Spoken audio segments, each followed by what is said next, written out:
সবচেয়ে সেরা স্বাদের সজনে পাতার ভর্তা। এই ভর্তা হলে কিন্তু আর অন্য কোনো কিছুই লাগে না খেতে, এতটাই পরিমাণে মজার হয়।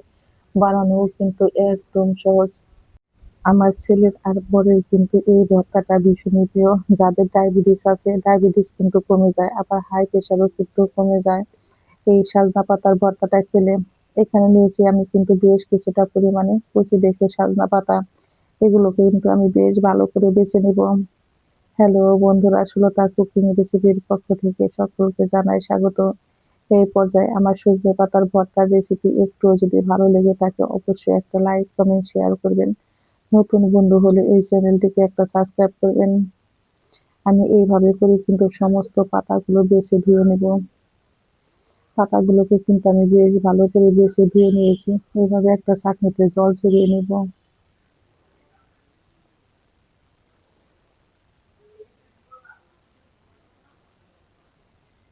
দেখতে কিন্তু অনেকগুলাই মনে হচ্ছে, কিন্তু ভাজার পরে কিন্তু এই শাকগুলো কমে যায়।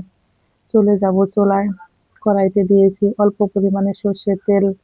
তেলটা গরম হয়ে গেছে, এখন দিয়ে দেবো হাফ চামচেরও কম লবণ। লবণটা দিলে কিন্তু সজনে পাতা দেওয়ার সময় চোখে মুখে তেল ছিটে আসবে না। বন্ধুরা, পাতাগুলো দিয়ে আমি এগুলো কিন্তু লো আঁচে বেশ ভালো করে ভেজে নেব। আর লো আঁচে ভাজলে কিন্তু পাতাটাও খুব সুন্দর সিদ্ধ হবে, আর পাতার রঙও কিন্তু একদম সবুজই থাকবে। বন্ধুরা, পাতাটা ভাজতে ভাজতে পাতার থেকে দেখবেন কিন্তু জল আসে। সেই জলে কিন্তু পাতাটা খুব সুন্দর সিদ্ধ হয়ে যায়। বাড়তি কিন্তু কোনো জলের প্রয়োজন হয় না। আমি কিন্তু জলটা এইভাবে শুকিয়ে নেব। বন্ধুরা, সজনে পাতা থেকে দেখতেই পাচ্ছেন আমার জলটা কিন্তু খুব সুন্দর শুকিয়ে গেছে। এখন চুলার আঁচটাকে একটু বাড়িয়ে আমি এই পাতাগুলোকে কিন্তু আর একটু ভাজা ভাজা করে নেব।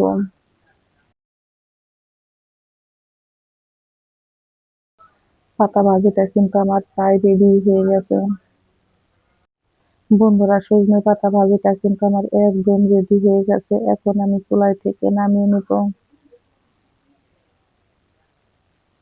কড়াইতে দিয়ে দেব অল্প পরিমাণে সর্ষের তেল, আর দিয়ে দেব বেশ কিছুটা পরিমাণে রসুন আর কাঁচা লঙ্কা।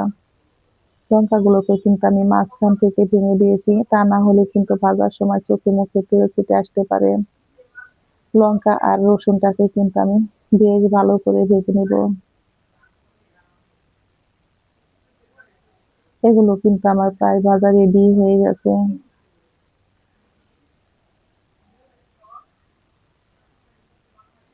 এখন আমি এক সাইডে রেখে দিয়ে দেব এর মধ্যে এক মুঠো পরিমাণে পেঁয়াজ কুচি।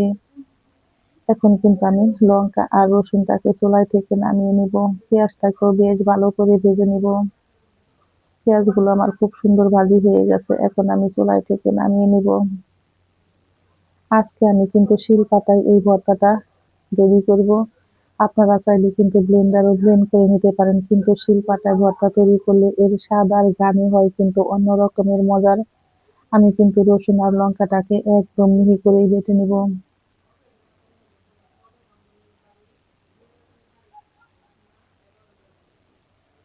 লঙ্কা আর রসুনটাকে কিন্তু আমি মিহি করে বেটে নিয়েছি। এখন দিয়ে দেবো আমি ভেজে রাখা সেই সজনে পাতা শাকগুলো। সজনে পাতা শাকগুলো দিয়েও কিন্তু আমি এখন মিহি করে বেটে নিব। যারা কখনো সজনে শাকের ভর্তা খাননি, বন্ধুরা একবার হলেও খেয়ে দেখবেন। আশা করি একবার খেলে আপনারা কিন্তু বারবার তৈরি করে খেতে চাইবেন, এতটাই পরিমাণে মজার হয়।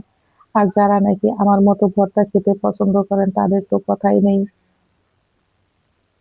এইরকম ভর্তা হলে কিন্তু অনায়াসে এক প্লেট ভাত খেয়ে নিতে পারবেন, এতটাই পরিমাণে মজার হয়।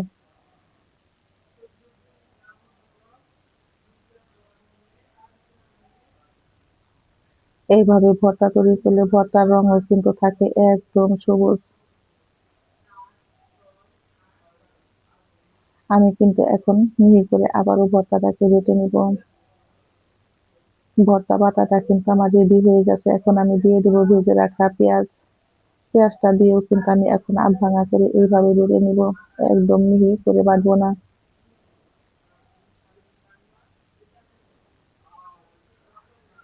বন্ধুরা, ঝটপট তৈরি হয়ে গেল আমার সজনে পাতার ভর্তা। ভালো লেগে থাকলে একটা লাইক, কমেন্ট, শেয়ার করবেন। নতুন বন্ধু হলে এই চ্যানেলটিকে একটা সাবস্ক্রাইব করবেন। আমি আবারও ফিরবো নতুন নতুন কোনো রান্নার রেসিপি নিয়ে। আর এই জিভে জল আনা সজনে শাকের ভর্তা বন্ধুরা খেতে হয় কিন্তু অসাধারণ মজার। ভর্তাটা আমার একদম রেডি হয়ে গেছে।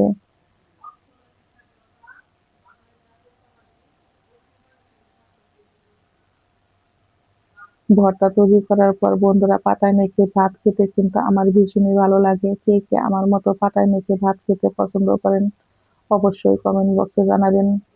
আর দেখতেই পাচ্ছেন বন্ধুরা ভর্তাটা কতটা পরিমাণে সবুজ হয়েছে।